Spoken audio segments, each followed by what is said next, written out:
Before 1852, American education consisted of one-room schoolhouses, independent teachers, and students of all ages attending of their own free will. Curriculums and funding came directly from local communities without a federalized bureaucracy ruling over every facet like today. From 1852 to 1918, things changed as the government began pushing to enforce compulsory schooling laws all across America.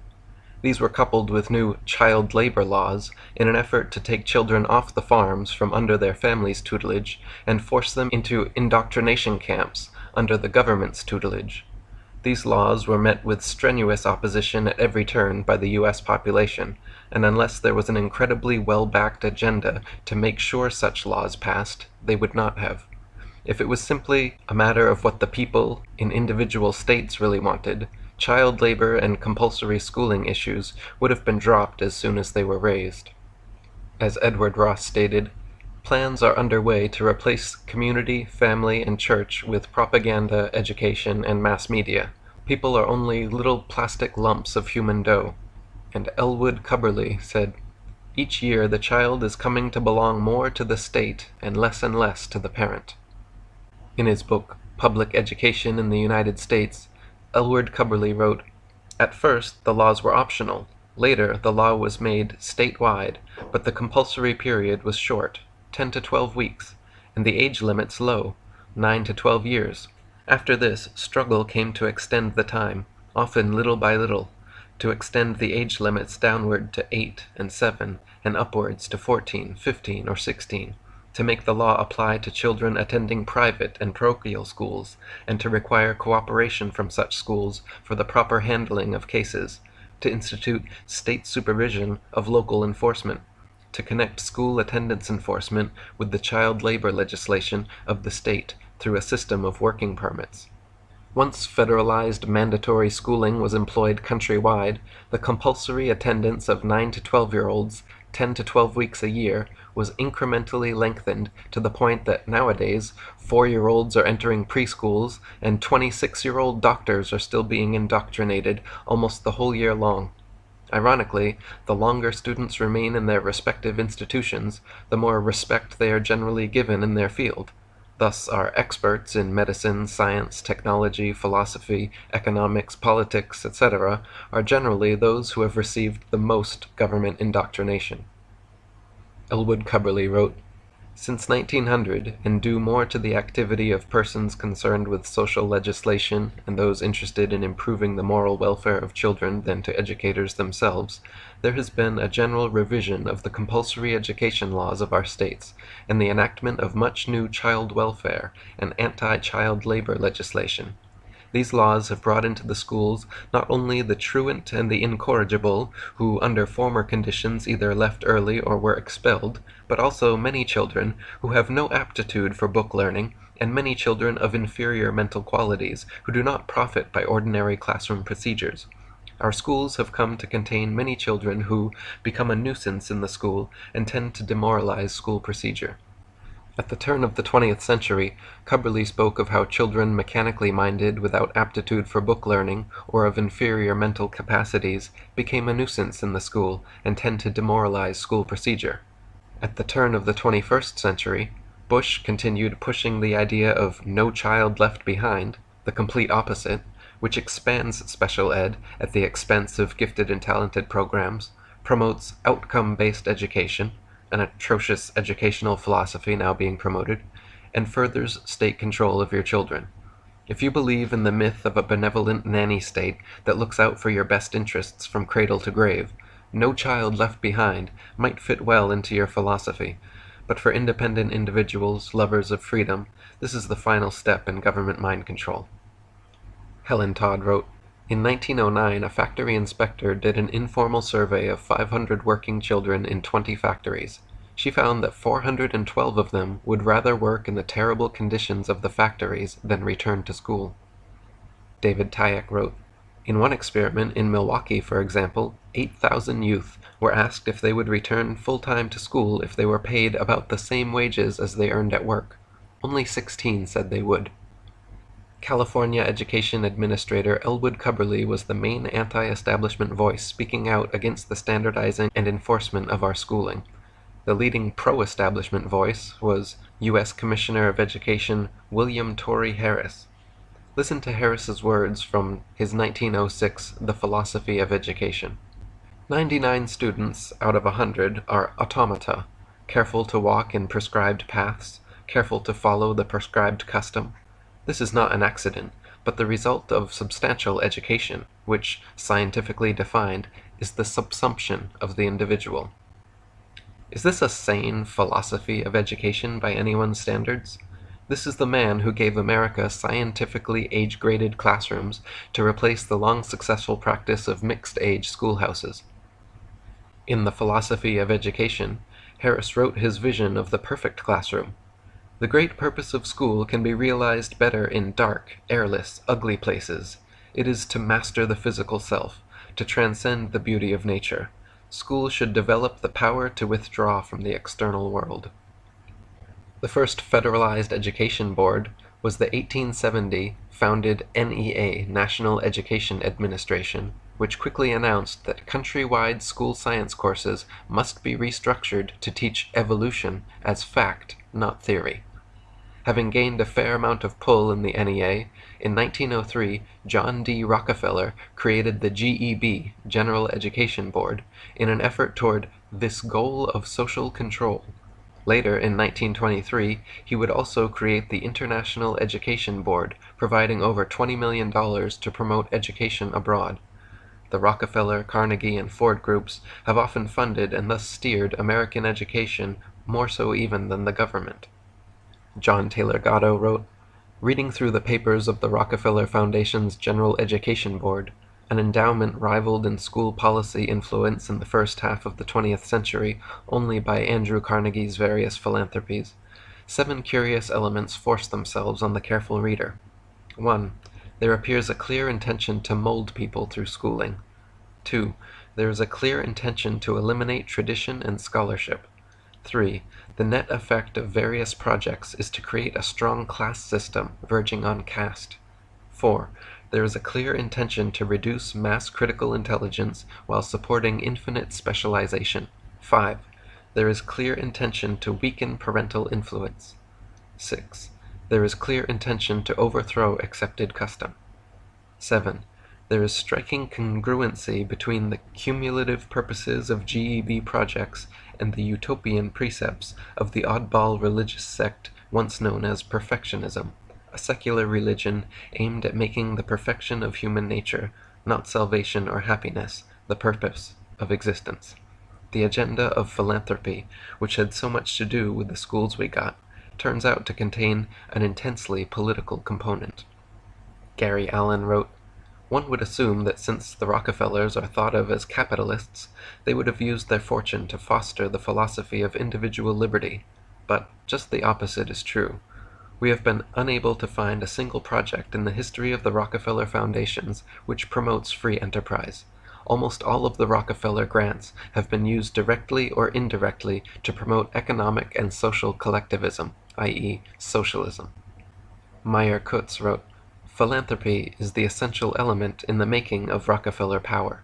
It gives the Rockefellers a priceless reputation as public benefactors, which the public values so highly that power over public affairs is placed in the Rockefellers' hands. Philanthropy generates more power than wealth alone can provide." Rockefeller charity and philanthropy influences many sectors of society from education to politics to religion. Here's an abridged list of Rockefeller-funded organizations: American Assembly, American Association for the United Nations, American Friends Service Committee, Atlantic Union, Center for Advanced Study in Behavioral Science, Center of Diplomacy and Foreign Policy, Citizens Committee for International Development, Committees on Foreign Relations, Committee for Economic Development, Council on Foreign Relations, Federation of World Governments, Foreign Policy Association, Institute of International Education, Institute for World Order, National Planning Association, U.S. National Commission, the Trilateral Commission, World Affairs Council, and the United World Federalists. Notice any trends? Any doubt regarding the Rockefellers' intent in starting the GEB should be clarified in John D.'s own mission statement, which reads, In our dreams, people yield themselves with perfect docility to our molding hands. The present education conventions of intellectual and character education fade from their minds, and unhampered by tradition, we work our own goodwill upon a grateful and responsive folk. We shall not try to make these people or any of their children into philosophers or men of science. We have not to raise up from them authors, educators, poets, or men of letters. We shall not search for great artists, painters, musicians, nor lawyers, doctors, preachers, politicians, statesmen, of whom we have an ample supply. The task is simple. We will organize children and teach them in a perfect way the things their fathers and mothers are doing in an imperfect way. This is not a man looking out for the best interest of students. You can get a good sense of his demeanor from statements like, "yield themselves with perfect docility to our molding hands," and talking about creating a perfect system of state education better than imperfect parental education. Martin Luther King Jr., for one, disagrees with John D. Rockefeller, saying, "The group consisting of mother, father, and child is the main educational agency of mankind." Who do you agree with? Prior to World War I, in a speech to American businessmen, President Woodrow Wilson admitted similar goals as the Rockefellers, stating, "We want one class to have a liberal education. We want another class, a very much larger class, of necessity, to forego the privilege of a liberal education and fit themselves to perform specific, difficult manual tasks." In 1931, Paul Mantoux, in his Foreword to International Understanding, wrote, "And the builder of this new world must be education. Plainly, the first step in the case of each country is to train an elite to think, feel, and act internationally."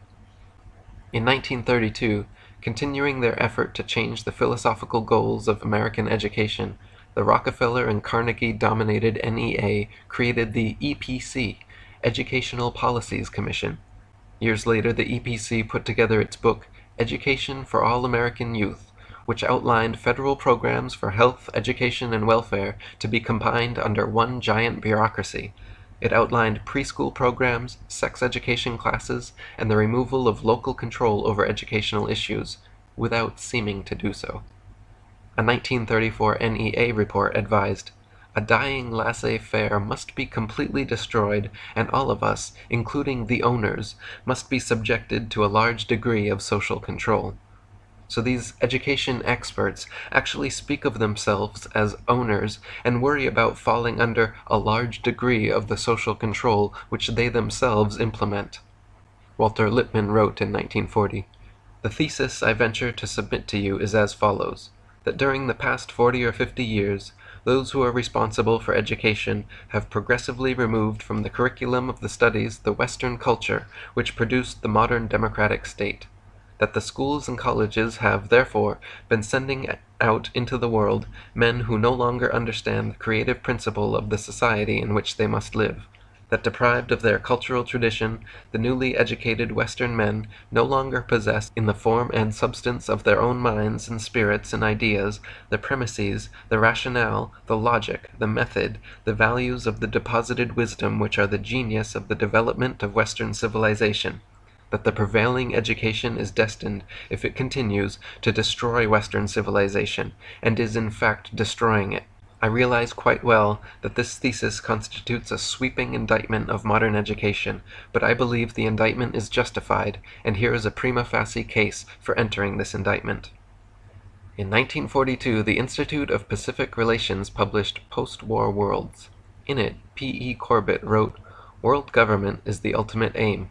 It must be recognized that the law of nations takes precedence over national law. The process will have to be assisted by the deletion of the nationalistic material employed in educational textbooks and its replacement by material explaining the benefits of wiser association." In 1946, former editor of the NEA Journal, Joy Elmer, published The Teacher and World Government, saying things like, "In the struggle to establish an adequate world government, the teacher can do much to prepare the hearts and minds of children for global understanding and cooperation. At the very heart of all the agencies which will assure the coming of world government must stand the school, the teacher, and the organized profession."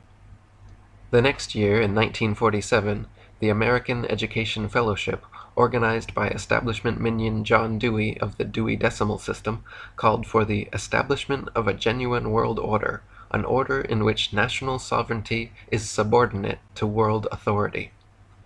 In October 1947, NEA Associate Secretary William Carr wrote in the NEA Journal that teachers should teach about the various proposals that have been made for the strengthening of the United Nations and the establishment of a world citizenship and a world government. Max Otto in 1949 wrote, "It was natural businessmen should devote themselves to something besides business, that they should seek to influence the enactment and administration of laws, national and international, and that they should try to control education." Elitist Committee of 300 philosopher Bertrand Russell, in his 1951 book The Impact of Science on Society, wrote, "Education should aim at destroying free will, so that after pupils are thus schooled, they will be incapable throughout the rest of their lives of thinking or acting otherwise than as their schoolmasters would have wished. Influences of the home are obstructive, and in order to condition students, verses set to music and repeatedly intoned are very effective. It is for a future scientist to make these maxims precise, and discover exactly how much it costs per head to make children believe that snow is black. When the technique has been perfected, every government that has been in charge of education for more than one generation will be able to control its subjects securely without the need of armies or policemen." In 1953, Carroll Reese, Tennessee congressman and chairman of the RNC Republican National Committee, along with research director Norman Dodd and lawyer Renee Wormser, performed the first and only in-depth investigation into the activities of the Rockefeller, Carnegie, and Ford Foundations and their effect on American education. Renee Wormser wrote that the Reese investigation leads one to the conclusion that there was, indeed, something in the nature of an actual conspiracy among certain leading educators in the United States to bring about socialism through the use of our school systems. They discovered that the Rockefeller Foundation was the primary culprit behind the NEA's rapidly changing policies and the teaching of socialism in America's schools and universities. Wormser continued, "A very powerful complex of foundations and allied organizations has developed over the years to exercise a high degree of control over education. Part of this complex, and ultimately responsible for it, are the Rockefeller and Carnegie groups." During a personal meeting, President Rowan Gaither of the Ford Foundation told Reese Committee Research Director Norman Dodd that "all of us here at the policy-making level of the Foundation have at one time or another served in the OSS, precursor to the CIA, or the European Economic Administration, operating under directives from the White House. We operate under those same directives.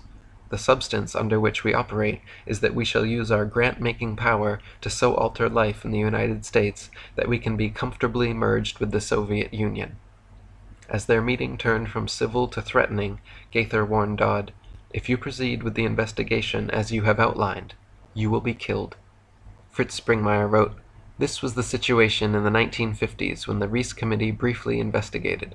The Rockefeller-Carnegie groups have continued basically unopposed for the next 40 years in controlling education. One of the educational book producers is Grolier Inc. Avery Rockefeller Jr. sits on Grolier Inc.'s board meetings. Another interesting board member is Theodore Waller, who is the director of Grolier Inc. He was a member of the International Book Committee of UNESCO." In the mid-60s, the Education Department produced a document called Designing Education, which advised each state to lose its independent identity as well as its authority, in order to form a partnership with the federal government. Another important document at the time was Benjamin Bloom's Taxonomy of Educational Objectives, which was used as a tool to classify the ways individuals are to act, think, or feel as the result of some unit of instruction. Using B.F. Skinner's operant conditioning and other new behavioral psychology models, American education shifted focus towards emotional and outcome-based learning, so-called values clarification, and sensitivity training. As noted by Ph.D. Superintendent of South St. Paul, Minnesota Schools, Ray Powell, in 1975, quote, "It's all brainwashing." In 1981, the NEA published the Special Committee on Instructional Technology report, which, as usual, addressed the public and children as lumps of clay to be molded to suit their will. In its coming involvement with a technology of instruction, the profession will be faced again with the challenge of leadership, by example and by effective communication, the challenge of convincing the public that education is much more than treating students like so many Pavlovian dogs to be conditioned and programmed into docile acceptance of a do-it-yourself blueprint of the good life. Through outcome-based learning and other sophisticated standardized mind control methods, which continue being refined to present day, our government schools are perpetually preparing a new workforce for job specialization.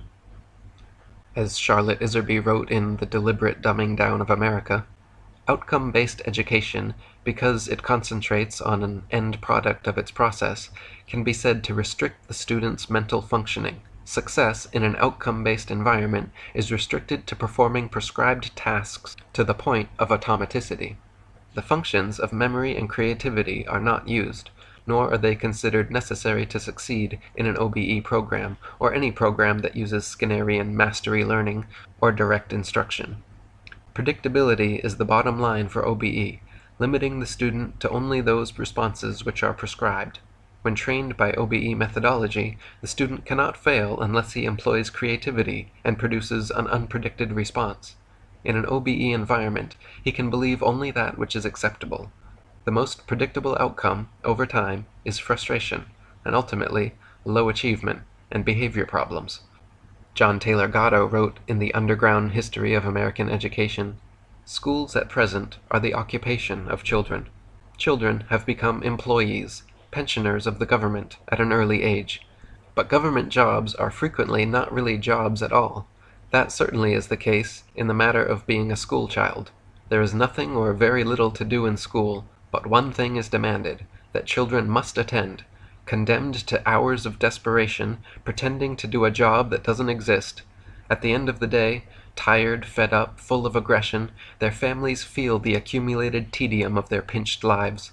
Government jobs for children have broken the spirit of our people." During the Reagan administration, U.S. Department of Education's senior policy advisor was Camden, Maine School Board Director Charlotte Iserby. Iserby has long been an appreciated voice of opposition to outcome-based education and Skinnerian methodology. She recently compiled a mammoth informative exposé of the devolution of American education called The Deliberate Dumbing Down of America.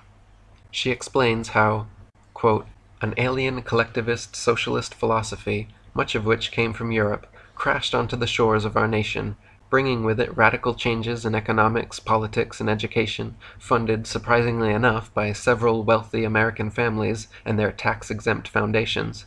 The goal of these wealthy families and their foundations, a seamless, non-competitive global system for commerce and trade, when stripped of flowery expressions for concern for minorities, the less fortunate, etc., represented the initial stage of what this author now refers to as the deliberate dumbing down of America. 70 years later, the carefully laid plans to change America from a sovereign constitutional republic with a free enterprise economic base to just one of many nations in an international socialist collectivist system, New World Order, are apparent. Only a dumbed-down population with no memory of America's root as a prideful nation could be expected to willingly succumb to the global workforce training planned by the Carnegie Corporation and the John D. Rockefellers. John Taylor Gatto, author of The Underground History of American Education, was New York Teacher of the Year for the third time in 1991 when he quit his 30-year teaching career, saying that he was, quote, "no longer willing to hurt children." He wrote, "I feel ashamed that so many of us cannot imagine a better way to do things than locking children up all day in cells instead of letting them grow up knowing their families, mingling with the world, assuming real obligations, striving to be independent and self-reliant and free. I don't mean to be inflammatory, but it's as if government schooling made people dumber, not brighter, made families weaker, not stronger. The training field for these grotesque human qualities is the classroom. Schools train individuals to respond as a mass. Boys and girls are drilled in being bored, frightened, envious, emotionally needy, and generally incomplete. A successful mass production economy requires such a clientele. A small business, small farm economy like that of the Amish requires individual competence, thoughtfulness, compassion, and universal participation. Our own requires a managed mass of leveled, spiritless, anxious, familyless, friendless, godless, and obedient people who believe the difference between Cheers and Seinfeld is a subject worth arguing about. An executive director of the National Education Association announced that his organization expected to accomplish by education what dictators in Europe are seeking to do by compulsion and force. You can't get much clearer than that. World War II drove the project underground, but hardly retarded its momentum. Following cessation of global hostilities, school became a major domestic battleground for the scientific rationalization of social affairs through compulsory indoctrination. It is very important for both governments and corporations that schools constantly churn out unquestioning, uninformed sheeple crushed of creativity and individuality who are emotionally needy, respond in groupthink patterns, and find their only reprieve in materialism and advertising. As Gerald Bracey, leading promoter of government schooling, wrote in his 1991 annual report to business clients, quote, "We must continue to produce an uneducated social class." Lifetime Learning Systems, a new corporation helping advertisers infiltrate our schools, said to its clients, quote, "School is the ideal time to influence attitudes, build long-term loyalties, introduce new products, test market, promote sampling and trial usage, and above all, to generate immediate sales." Suzanne Cornforth of Paschal and Associates Public Relations Consultants was quoted in the New York Times on July 15, 1998, saying, "Today's corporate sponsors want to see their money used in ways to line up with business objectives. This is a young generation of corporate sponsors, and they have discovered the advantages of building long-term relationships with educational institutions." John Taylor Gatto wrote, "The secret of American schooling is that it doesn't teach the way children learn, and it isn't supposed to. School was engineered to serve a concealed command economy and a deliberately re-stratified social order.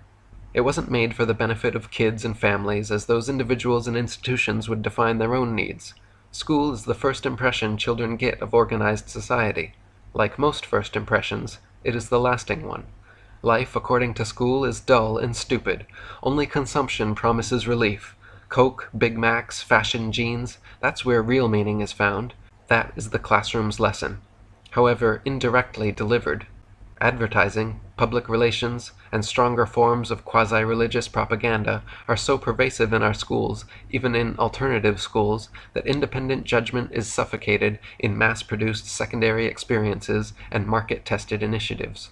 Scientifically subjecting young children to factory-style seating, standardized testing, and government textbooks bring order out of chaos and make for manageable populations.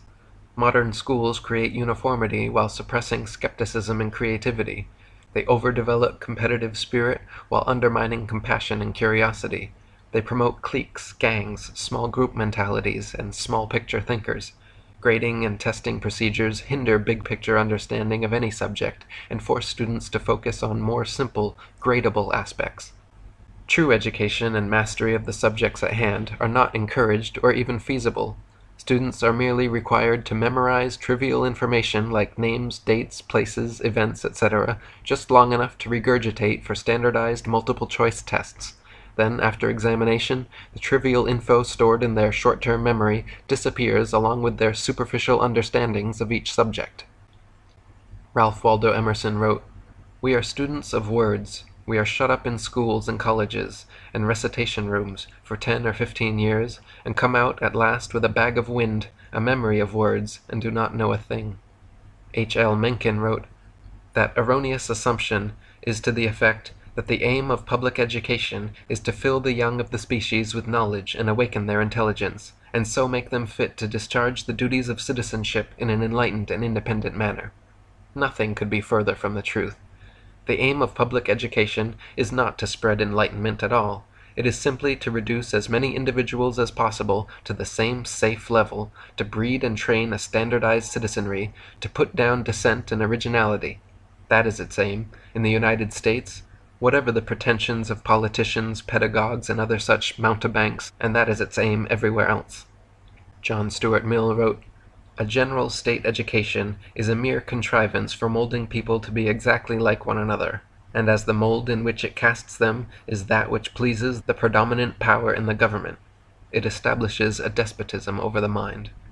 David Icke wrote, The Brotherhood has also structured the education system and the media to lock people in what I call the left brain prison. The left brain is the area which deals with the physical worldview, rational thought, and all that can be seen, touched, heard, and smelt. The right brain is our intuition and our connection with higher dimensions. This is where you find the artist and creativity, inspired by our uniqueness of thought and expression. The education system and its offshoots, like the media and science, are designed to speak to the left brain and to switch off right brain thinking. This is why spending on the arts in schools is being cut back all over the world and rigid left brain programs imposed. Education fills the left brain with information, much of which is untrue and inaccurate, and it demands that this is stored and then regurgitated on the exam paper.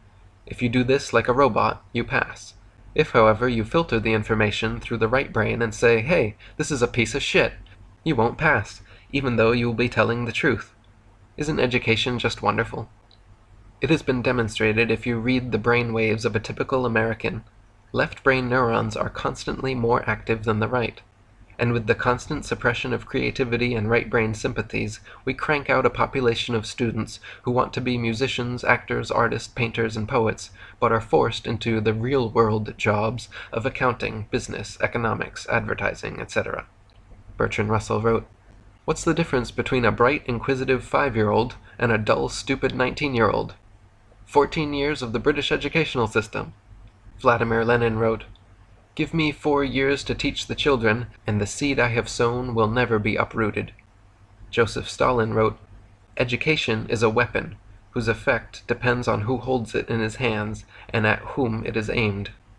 Winston Churchill wrote, "Schools have not necessarily much to do with education. They are mainly institutions of control, where basic habits must be inculcated in the young. Education is quite different, and has little place in school." Isabel Patterson wrote, "A tax-supported, compulsory educational system is the complete model of the totalitarian state." Every day, all over the world, millions of bright young minds are spending the best years of their lives being herded around by governments like cattle, responding to bells, whistles, and other Pavlovian and Skinnerian conditioning.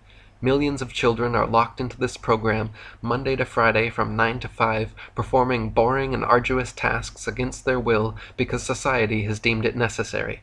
Just like the workplace, only unquestioning compliance is rewarded, and your only reprieves are snack breaks and lunchtime, which are withheld from you like salivating dogs until the bell rings. Meanwhile, you anxiously sit in rigid rows, all facing the big boss at the blackboard, focused on fantasy objectives, conditioned to view other students as competitors and hindrances. John Taylor Gatto wrote, "By bells and other concentration-destroying technology, schools teach that nothing is worth finishing because some arbitrary power intervenes both periodically and aperiodically. Love of learning can't survive this steady drill. Students are taught to work for little favors and ceremonial grades which correlate poorly with their actual ability. By addicting children to outside approval and nonsense rewards, schools make them indifferent to the real power and potential that inheres and self-discovery reveals. Schools alienate the winners as well as the losers. By stars, checks, smiles, frowns, prizes, honors, and disgraces, schools condition children to lifelong emotional dependency. It's like training a dog. The reward-punishment cycle, known to animal trainers from antiquity, is the heart of a human psychology distilled in the late 19th century, Leipzig, and incorporated thoroughly into scientific management revolution of the early 20th century in America. Half a century later, by 1968, it had infected every school system in the United States. Each day, schools reinforce how absolute and arbitrary power really is by granting and denying access to fundamental needs for toilets, water, privacy, and movement. In this way, basic human rights, which usually require only individual volition, are transformed into privileges not to be taken for granted. School teaches how hopeless it is to resist, because you are always watched. There is no place to hide, nor should you want to. Your avoidance behavior is actually a signal you should be watched even more closely than the others. Privacy is a thought crime. School sees to it that there is no private time, no private space, no minute uncommanded, no desk free from search, no bruise not inspected by medical policing or the counseling arm of thought patrols. Marvin Minsky wrote, "It seems to me that much of what we call education is really socialization. Consider what we do to our kids. Is it really a good idea to send your 6-year-old into a room full of 6-year-olds, and then the next year to put your 7-year-old in a room full of 7-year-olds, and so on? A simple recursive argument suggests this exposes them to a real danger of all growing up with the minds of 6-year-olds. And, so far as I can see, that's exactly what happens. Our present culture may be largely shaped by this strange idea of isolating children's thought from adult thought. Perhaps the way our culture educates its children better explains why most of us come out as dumb as they do than it explains how some of us come out as smart as they do. William Damon wrote, "There has never in the history of the civilized world been a cohort of kids that is so little affected by adult guidance and so attuned to a peer world. We have removed grown-up wisdom and allowed them to drift into a self-constructed, highly relativistic world of friendship and peers." John Gatto wrote, "Don't let a world of funny animals, dancing alphabet letters, pastel colors, and preachy music suffocate your little boy or girl's consciousness at exactly the moment when big questions about the world beckon. Funny animals were invented by social engineers. They knew something important about fantasy and social engineering that you should teach yourself. Does all this age-graded, childish edutainment serve to make education more fun, or more trivial and superficial? As cute as they may be, are Disney, Barney, Sesame Street, and others what is best for our children? Are textbooks with bright color pictures helpful or distracting?" Thomas Hodgkin wrote, "Men had better be without education than be educated by their rulers." Leo Tolstoy wrote, "Take at hazard 100 children of several educated generations and 100 uneducated children of the people, and compare them in anything you please, in strength, in agility, in mind, in the ability to acquire knowledge, even in morality, and in all respects you are startled by the vast superiority on the side of the children of the uneducated." George Bernard Shaw wrote, "My schooling not only failed to teach me what it professed to be teaching, but prevented me from being educated to an extent which infuriates me when I think of all I might have learned at home by myself." John Taylor Gatto wrote, "Samuel Johnson entered a note into his diary several hundred years ago about the powerful effect reading Hamlet was having upon him. He was 9 at the time. Abraham Cowley wrote of his infinite delight with Spenser's Faerie Queene, an epic poem that treats moral values allegorically in 9-line stanzas that never existed before Spenser, and hardly since. He spoke of his pleasure with its stories of knights and giants and monsters and brave houses. Cowley was 12 at the time. It couldn't have been an easy read in 1630 for anyone, and it's beyond the reach of many elite college graduates today. What happened? The answer is that Dick and Jane happened. Frank had a dog. His name was Spot. That happened. There are many ways to burn books without a match. You can order the reading of childish books to be substituted for serious ones, as we have done. You can simplify the language you allow in school books to the point that students become disgusted with reading because it demeans them, being thinner gruel than their spoken speech. We have done that too. One subtle and very effective strategy is to fill books with pictures and lively graphics so they trivialize words in the same fashion the worst tabloid newspapers do, forcing pictures and graphs into space where readers should be building pictures of their own, preempting space into which personal intellect should be expanding. In this, we are the world's master. George Washington attended only 2 years of formal schooling in his life. Abraham Lincoln had only 50 weeks of schooling, and even that was seen as a waste of his time by his relatives. In 1840, the rate of complex literacy in the U.S. was incredibly high, between 93 and 100%. The Connecticut census showed only 1 of every 579 people was illiterate. Over a century and a half later, in 1993, the National Adult Literacy Survey reported that 1 in every 5 Americans was illiterate. The 1993 survey represented 190 million U.S. adults over age 16 with an average school attendance of 12.4 years. 42 million were completely illiterate. 50 million read at a 4th to 5th grade level. 55 to 60 million read at a 6th to 8th grade level. 30 million at a 9th to 10th grade level. And less than 10 million at a university level. Sir Walter Scott wrote, "All men who have turned out worth anything have had the chief hand in their own education."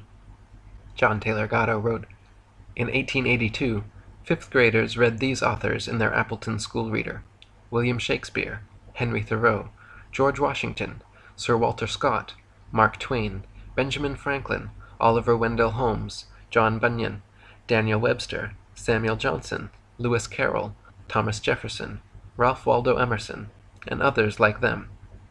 In 1995, a student teacher of fifth graders in Minneapolis wrote to the local newspaper, "I was told children are not to be expected to spell the following words correctly: back, big, call, came, can, day, did, dog, down, get, good, have, he, home, if, in, is, it, like, little, man, morning, mother, my, night, off, out, over, people, play, ran, said, saw, she, some, soon, there, them, there, time, to, up, us, very, water, we, went, where, when, will, would, etc.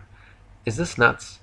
Dr. Seuss, the children's author, wrote many bestsellers, admittedly using a controlled scientific vocabulary supplied by his publisher. He said in a 1981 interview that, "I did it for a textbook house, and they sent me a word list. That was due to the Dewey Revolt in the 20s, in which they threw out phonics reading and went to a word recognition, as if you're reading a Chinese pictograph instead of blending sounds or different letters. I think killing phonics was one of the greatest causes of illiteracy in the country." Anyway, they had it all worked out that a healthy child at the age of 4 can only learn so many words in a week. So there were 223 words to use in this book. I read the list 3 times, and I almost went out of my head. I said I'll read it once more, and if I can find 2 words that rhyme, that'll be the title of my book. I found cat and hat, and said the title of my book will be The Cat in the Hat. Richard Mitchell wrote, "Far from failing in its intended task, our educational system is in fact succeeding magnificently, because its aim is to keep the American people thoughtless enough to go on supporting the system."